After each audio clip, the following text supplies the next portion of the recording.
My name is Denise Rodriguez, and this is my significance presentation at Fresno Pacific University in History 122 Western Civilization. To me personally, significance is an event, a person, or an idea that leaves a legacy and that changes the world around them. Today's presentation is based on Genghis Khan. Although he was a merciless dictator, brutally barbaric in every fashion, till this day, he remains the founder of the largest connected land empire the world has ever seen. Genghis Khan accomplished what no one could before him or after him. Through a brutal military force, he built one of history's greatest armies. Along with his sons, he went to war on an immense scale, and in only 25 years, the Mongol Empire conquered more territory than the Romans had done in over 400 years. By the time he died, his empire spanned 10 million miles, making a kingdom nearly the size of Africa. This made him one of the most successful military commanders the world has ever seen.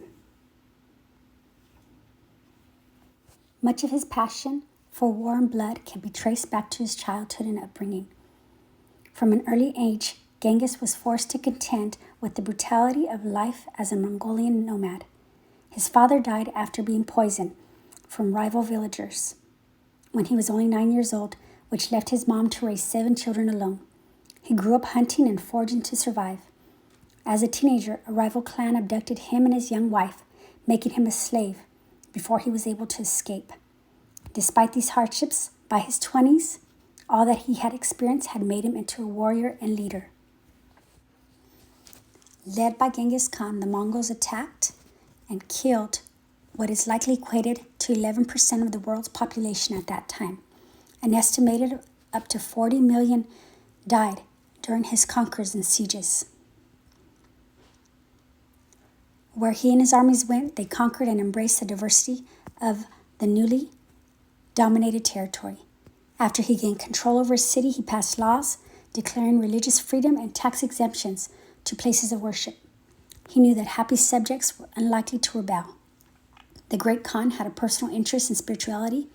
He was known to pray for multiple days before conquest, and he would consult religious leaders as counsel to discuss their faiths.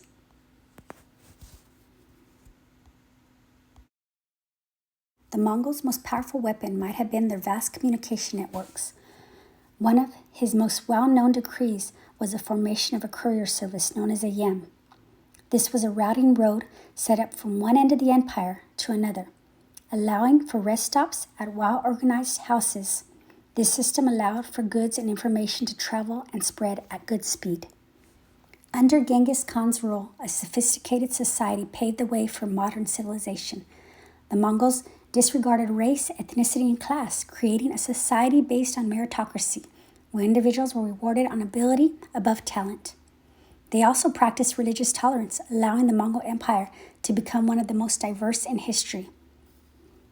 Genghis helped develop the written Mongol language, and he stopped the old Mongol habit of wife-stealing, which in those days of brutality was a relatively good step towards women's rights.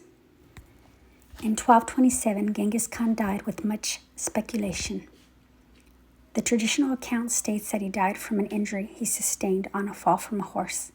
His final resting place is mysterious, and his grave remains unknown as he was buried secretly somewhere in northern Mongolia.